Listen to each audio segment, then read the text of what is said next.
উপস্থিত হয়েছে। এই ব্যবসায়ী পৃথিবীর সমস্ত আমন্ত্রিত রাজাগণ তারা ছুটতে ছুটতে রাজা চন্দ্রধ্বজের রাজ্যভার দিকে করেছে আগমন। তুমি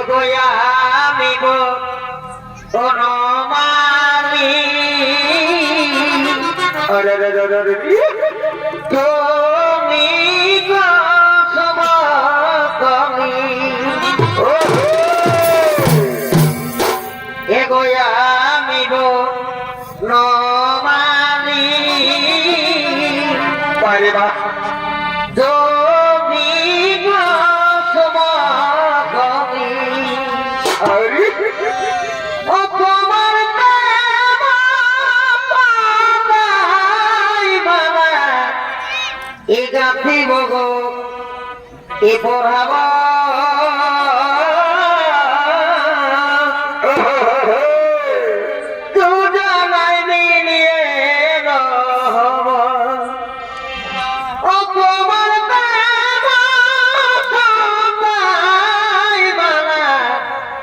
এগা ফিব গো এগা খাব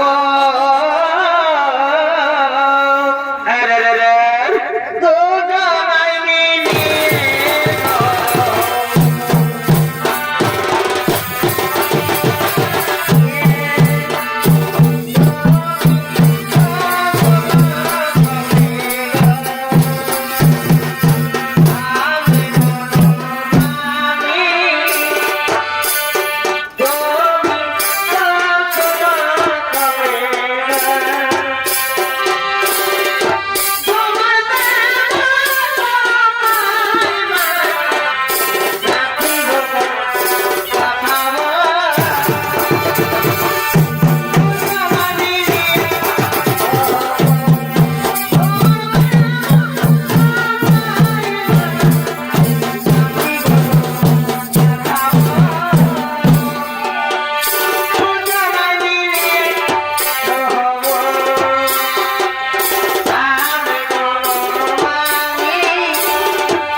চরণে প্রণাম।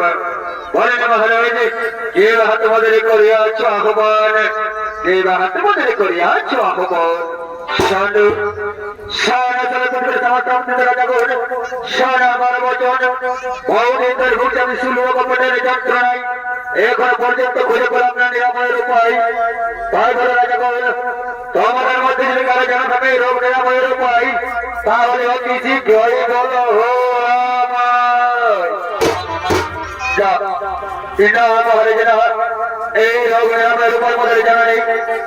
এই রোগ থেকে আপনার চিরতরে মুক্তি পেতে হলে আপনি এখন যেটা বলছেন আলাদা করা স্মরণ, ওইটা বলছেন আলাদা বলতে পারবে একমাত্র এই রোগ নিরাময়ের কারণ।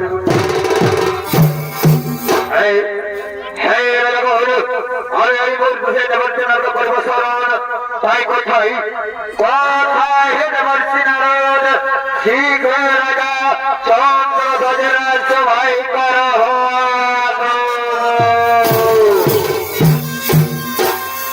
এই জয় রাধে রাধে হরিবু কৃষ্ণ কৃষ্ণ পরিবা গোবিন্দ গোবিন্দ বলনে নারায়ণ নারায়ণ ও রাধে গোবিন্দ গোবিন্দ গোবিন্দ গোবিন্দ গোবিন্দ বলে সবাই ডাকরে এই জয় রাধে রাধে কৃষ্ণ কৃষ্ণ গোবিন্দ বলে ডাকরে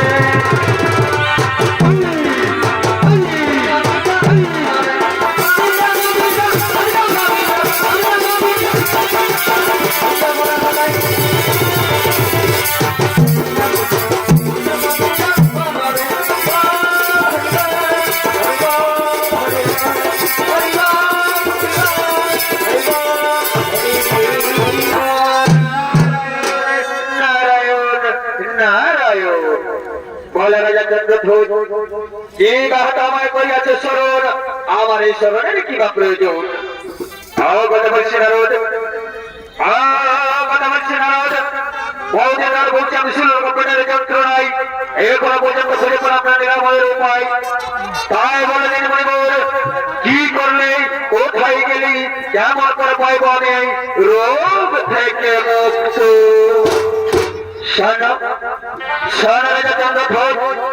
এই রোগ থেকে চিরতরে মুক্ত হতে হলে, এই রোগ থেকে চিরতরে মুক্ত হতে হলে আমার এই কথা মতো আজ তুমি সূর্য ওঠার পূর্বে উত্তর করা অগমন চাইতে চাইতে পাইবেন সরোবর। সেই সরোবরের নাম হলো মানস সরোবর। আর সেই মানস সরোবরের জলে কতগুলো রাজহংস আপন মনে চলাফেরা করছে। তাদের মধ্যে একটিকে ধরে হত্যা করে তার হৃৎপিণ্ড খালি যদি করা হয় ভক্তর, তাহলে চিরতরে রোগ থেকে পাইবে মুক্ত রাজা, চিরতরে রোগ থেকে পাইবে মুক্ত। যথায় কথা বলছি নারদ, যথায় আজ আমি সূর্য উদয়ের পূর্ব উত্তরে করবো কেমন, আজ পাই পাই বসে রাজহংসরে ধরে তাকে হত্যা করে হৃৎপিণ্ড খালি করবো ভক্তর। যিনি পায় আমি রোগ থেকে মুক্ত, যিনি পায় আমি রোগ থেকে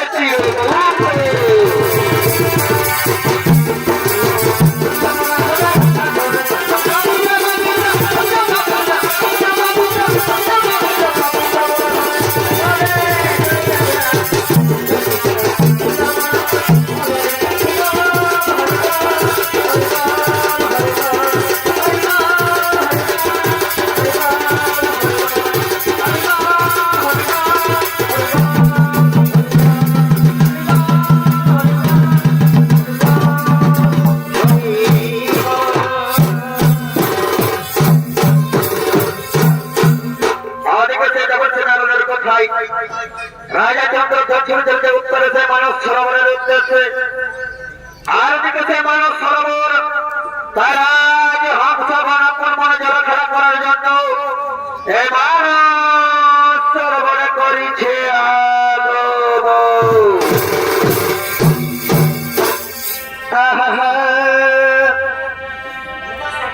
আর দেখে বেকার এই আকাশে না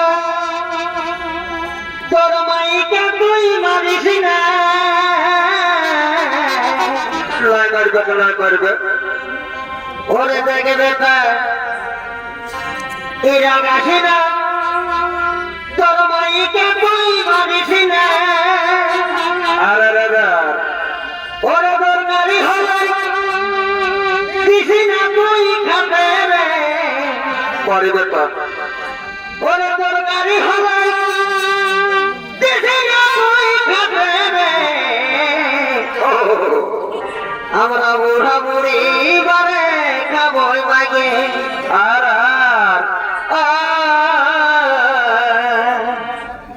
আমরা বুড়া বুড়ি বারে খাবই মাগে বাড়ি গো আরে আমি কিছু কি বলি নাই তোর বহুকে কইরা সুধা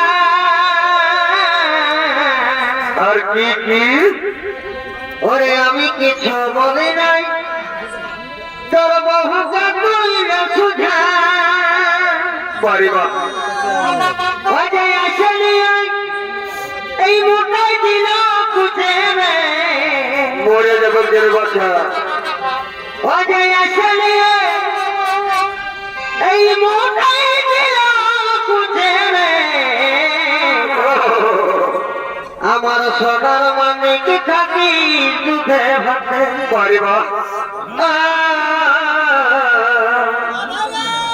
তুই সোনা থাকি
সেই মহামণি নারদের কথা অক্ষর অক্ষর সত্য।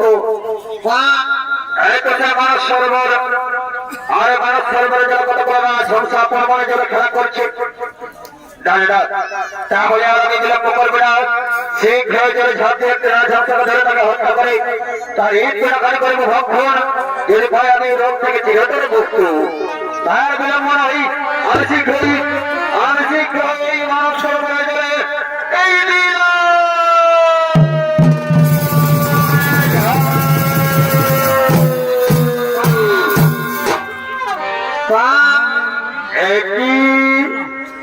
এই কি করছেন রাজা, কি করছেন আপনি? ও কারণে তিন আদেশে আমায় হত্যা করতে চাইছেন কেন রাজা? বলে রাজা, আর কি অপরাধ করেছিলাম যে বিনা অপরাধে আপনি আমায় হত্যা করতে চাইছো? এরা ধ্বংস যে মানুষের মতো কথা বলছি, এরা ধ্বংস যে মানুষের মতো কথা বলছি, না তাহলে এরা ধ্বংস হতে পারে না, হতে পারে সেই পরমহংস। যে পরমহংস মানুষের অতীত বর্তমান ভবিষ্যৎ বলতে পারে, তাহলে নিশ্চয়ই রাজহংসে ধরবে। কোথায় গেলে কি করলে কেমন করে পাই পাবে থেকে মুক্ত।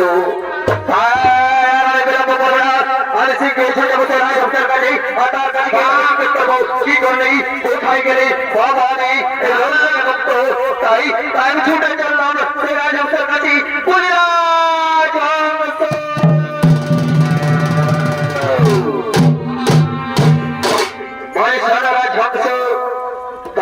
সবই জানো, তাই একটিবারের জন্য আমায় বলে দাও, কি করলে কোথায় গেলে কেমন করে পাই বলে রোগ থেকে মুক্ত। শোনো রাজা, আমার বচন, এই রোগ থেকে মুক্ত হতে হলে ওই দেখো রাজা, ওই মানস সরোবরে অদূরে দেখা যাচ্ছে বড় বৃক্ষ। সেই বড় বৃক্ষের নিচে মহামারী অবস্থা ধ্যানস্থ হয়ে বসে আছে। আপনি যদি তার কাছে গিয়ে তার চরণ ধৌত করিয়া সেই চরণ দুটো যদি কোনো মুখে পান, তাহলে চিরতরে এই রোগ থেকে পাইবে মুক্ত রাজা, চিরতরে এই রোগ থেকে পাইবে মুক্ত। রাজহংস, আমি তোমার কথা মতো চিন্তা বলছি বড় বৃক্ষের নিচে মহামারী অবস্থার কাছে, আর তার কাছে তার চরণ ধৌত করিয়া সেই চরণ দুটো জল করে মুক্ত পান, যদি পাই আমি রোগ থেকে মুক্ত, যদি পাই আমি রোগ থেকে মুক্ত।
ধ্বংসের কথা করে সত্য, হয়তো সেই মানস সরোবর অদূরে দেখা যাচ্ছে বড় বৃক্ষ, আর সেই বড় বৃক্ষের কাছে মহামারী অবস্থা ধ্বংস হয়ে বসে আছে। তাহলে আমাদের বিলম্ব করবো না, আমি শীঘ্রই চলে বসে মহামারীর কাছে, আর তার কাছে তার চরণ ধৌত করিয়া সেই চরণ ধোয়া চরণকে চরণ করবো মুখ পান, যদি পাই আমি রোগ থেকে চিরমুক্ত। তাই আমি বিলম্ব করবো না, আমি শীঘ্রই সেই পরিবারের কাছে আমি শীঘ্রই যাবো।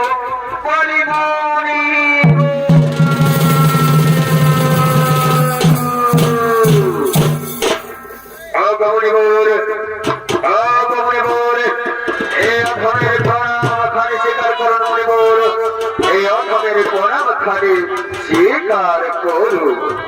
বলো বলো রাজচন্দ্র ঘোষ, কি বাত আগমন, আগমনের কি বা কারণ? ও গৌরী বলে, ও মহামণি, বহুদিন ধরে ভুগছে আমি শুনলের যন্ত্রণায়, ওই যে আপনার নিরাময় উপায়, তাই ভক্তের মুখে শুনলাম আপনার সেই চরণ ধর চরণকে জলজলি করে আমি মুখে পান, তাহলে ভাই বোনাকে চিরতরে মুক্ত। তাই গৌরী বলে, আপনার চরণ যুগল আমার থেকে এগিয়ে দিন, আর সেই চরণ যুগল ধৌত করিয়া সেই চরণ ধর চরণকে তো করিব মুখে পান। ও এই ব্যাপার, ঠিক আছে রাজা, এই নাও রাজা, এই নাও আমার চরণ যুগল তোমার দিকে এগিয়ে দিলাম, এই নাও এগিয়ে দিলাম।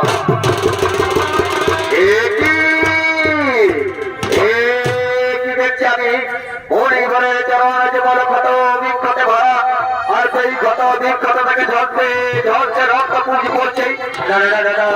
আমি এখন এই সরকার করা প্রতিবেদন করছেন নবমী রাজা হয়ে আমি ওই মহামণির চরণ চরণতে জলে কিছুটাই মুক্তি পান করতে পারব না। আমি যদি এই মণিবরের চরণ ধোয়া চরণগত জন্না লইয়া যাই, তাহলে মণিবর আমার সঙ্গে সঙ্গে করিবে অভিশাপ। তাই আমি বিলম্ব না করে এই মণিবরের কাছ থেকে চরণ ধোয়া চরণগত চরণ অজরে গিয়া লইয়া মুখে পান না করিয়া আমি মাথায় ছিটা নিয়ে নেবো। মণিবর জানতে পারবে না যে পান করলাম না মাথায় ছিটা নিয়ে নিলাম। তাই আমি আর বিলম্ব না করি আবার ছুটে যাবো সেই মণিবরের কাছে, আমি আবার ছুটে যাবো, আমি আবার ছুটে যাবো।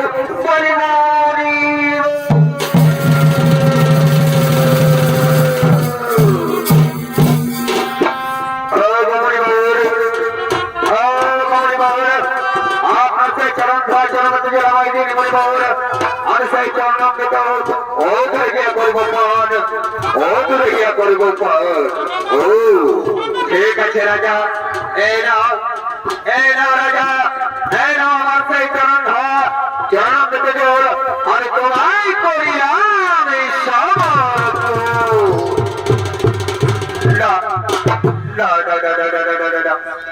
এই জলাদি কোনো মতেই মুখ দিয়ে পান করতে পারবো না। এই চরণ ধোয়া চরণ তো আমি কিছুতেই মুখ দিয়ে পান করতে পারবো না, কিছুতেই না, কিছুতেই না, কিছুতেই না, আমি এই জল কিছুতেই মুখ দিয়ে পান করতে পারবো না। আমি তখন মনে মনে অনেক দূরে চলে এসেছি, তাই মনে মনে জানতে পারবে না যে আমি এই জল মুখ দিয়ে পান করলাম না মাথায় ছিটে নিলাম। তাই আমি মনে মনে জানতে এই জল মুখে পান না করে আমি মাথায় ছিটা নিয়ে নিলাম, আমি মাথায় ছিটা নিয়ে নিলাম, আমি মাথায় ছিটা নিয়ে নিলাম।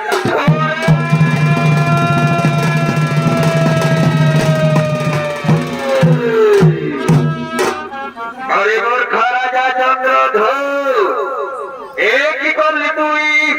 মনির সাধু গুরু বৈষ্ণবের করলি অপমান, মনিদের চরণ জল মুখ দিয়ে তুই করলি না পান।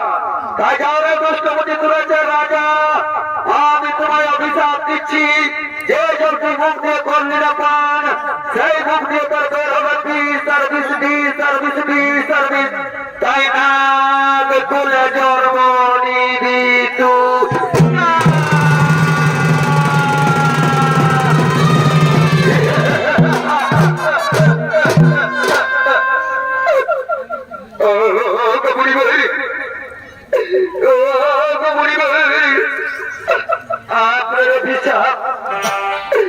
আপনার অভিশাপ পারি আপনি ফিরিয়ে নিয়ে মুনি বল, আপনার অভিশাপ পারি আপনি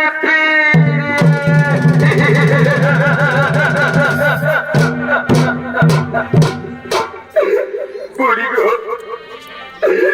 মহামুনি, একটি বাড়ির জন্য দয়া করি, একটি বাড়ির জন্য দয়া করি এই অধমের ভুল স্বীকার করে, এই অধমের ভুল স্বীকার করে আপনার অভিশাপ করে ফিরিয়ে দিন মুনি বলে, আপনার অভিশাপ কাটিয়ে দিন।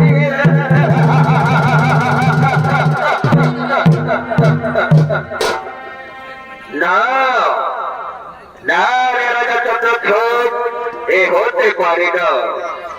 একবার যখন মণিমুখ থেকে বাক্য বের হয়েছে তখন তার ফেরত নেওয়া যাবে না। অভিশাপ তোমায় পেতেই হবে, অভিশাপ তোমায় হতেই হবে।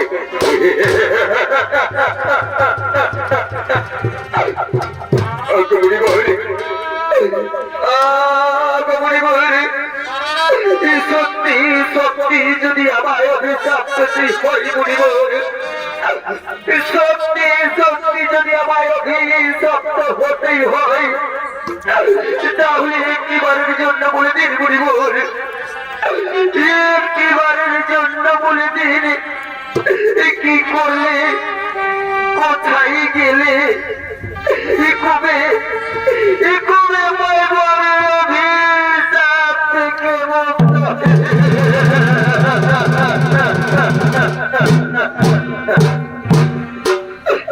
শোনাও শোনো রাজা চন্দ্রধ্বজ, আমার অভিশাপে জ্বর মনে তুমি নাক খুলে নাম হবে তোমার কালিদাস। আর সেই মহাপক্ষী করবে ভয়ে তবে বসবাস করবে সেই মর্মধমের বৃন্দাবনের কালিদহ মাঝারে।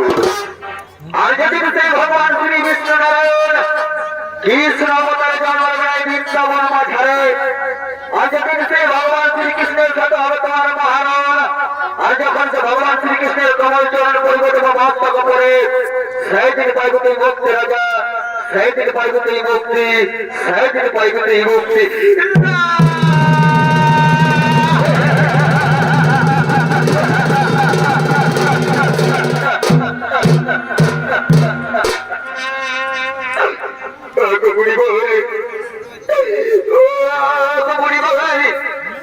লক্ষ্যপথে গুরুদণ্ড দিয়ে চলে গেলেন মণিবর, আপনি আমায় লঘুপথে গুরুদণ্ড দিয়ে চলে গেলেন, লঘুপথে গুরুদণ্ড দিয়ে।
রাজা চন্দ্রধ্বজ জন্ম নিলেন নাগপুরে, নাম হলো তার কালিদাস।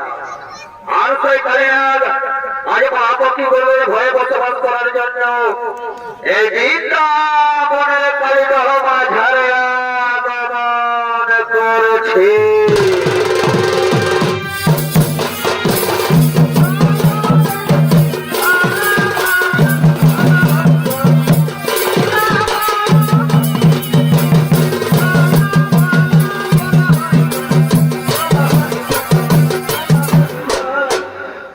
এখন হলো এক হলো সেই ভয়ঙ্কর কালিনা। আর এই কালিনাগের ভূমিকা আপনাদের মহান মঞ্চে চরিত্র করে দেখাবে এক তরুণ শিল্পী শিল্পী সাহি।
আর সেই মহামায় অবস্থায় অভিশাপের ফলে দিনের পর দিন মুখ দিয়ে বিষ বের করতে হয়।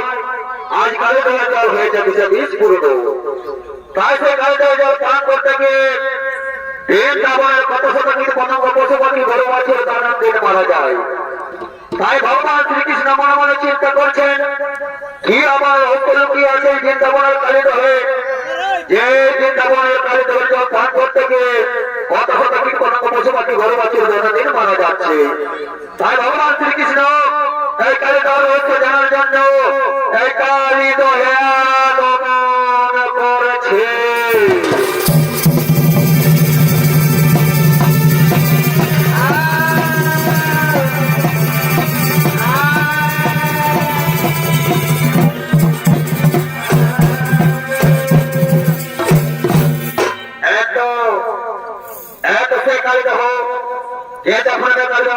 প্রবেশ করবো কিভাবে ওই যে উত্তরে দেখা যাচ্ছে কদম বৃক্ষ।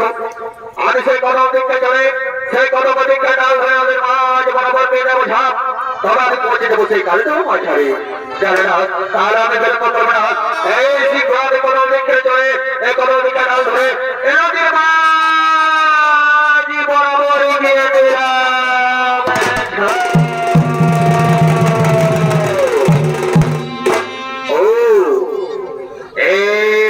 ভয়ঙ্কর কালীনাগের কাণ্ড, এ ভয়ঙ্কর কালীনাগের কীর্তি কলা। বলে শোনরে কালী, বলে শোনরে কালী, আমি হলাম বৃন্দাবনের শ্রীকৃষ্ণ। তাই তোমায় অনুরোধ করে বলছি এই মুহূর্তে তুমি এই কালী ছেড়ে অন্য করে চলে যাও, অন্য করে চলে যাও, অন্য করে চলে যাও।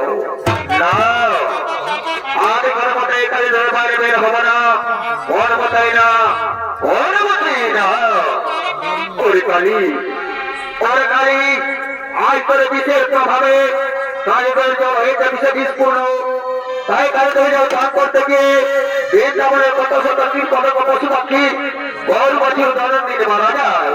তাই বলে কালী আমি আবার তোমার কাছে বিনয় অনুরোধ করে বলছি, তবে এই মুহূর্তে কালিদহ ছেড়ে অন্যত্র চলে যাও, অন্যত্র চলে যাও, অন্যত্র চলে যাও।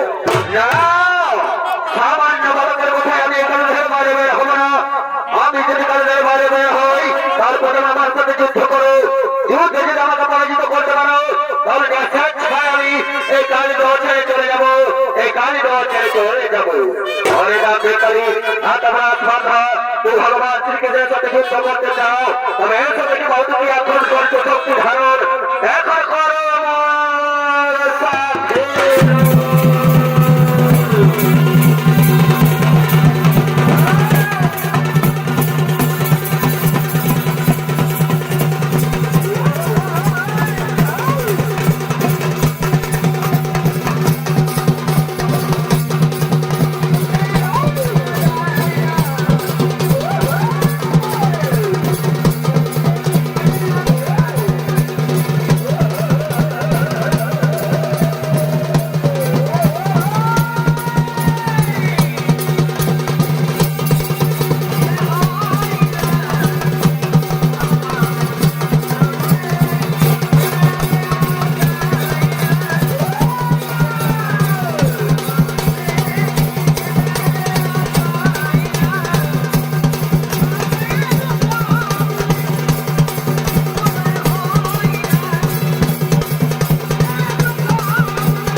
আমায় ক্ষমা করে দিন প্রভু, আমায় ক্ষমা করে দিন।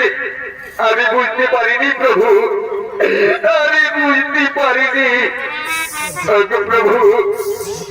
আজ পরিষ্কার মনে পড়ে যাইছে মহামণি অগস্ত্যের কথা প্রভু, আজ পরিষ্কার মনে পড়ে যাইছে মহামণি অগস্ত্যের কথা।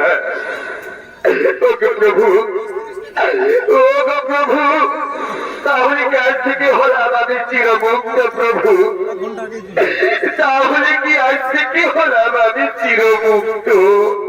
হ্যাঁ কালী, আজ থেকে তুই চিরমুক্ত, আজ থেকে তুই চিরমুক্ত।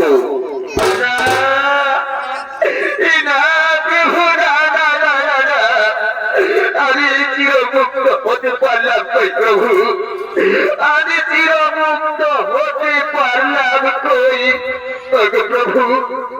এই মুহূর্তে যদি আমি কালিদহের বাইরে বের হই, তাহলে সেই মহাপক্ষী গরুর আমায় সঙ্গে সঙ্গে করিবে ভক্ষণ প্রভু, এই মহাপক্ষী গরুর আমায় সঙ্গে সঙ্গে করিবে ভক্ষণ।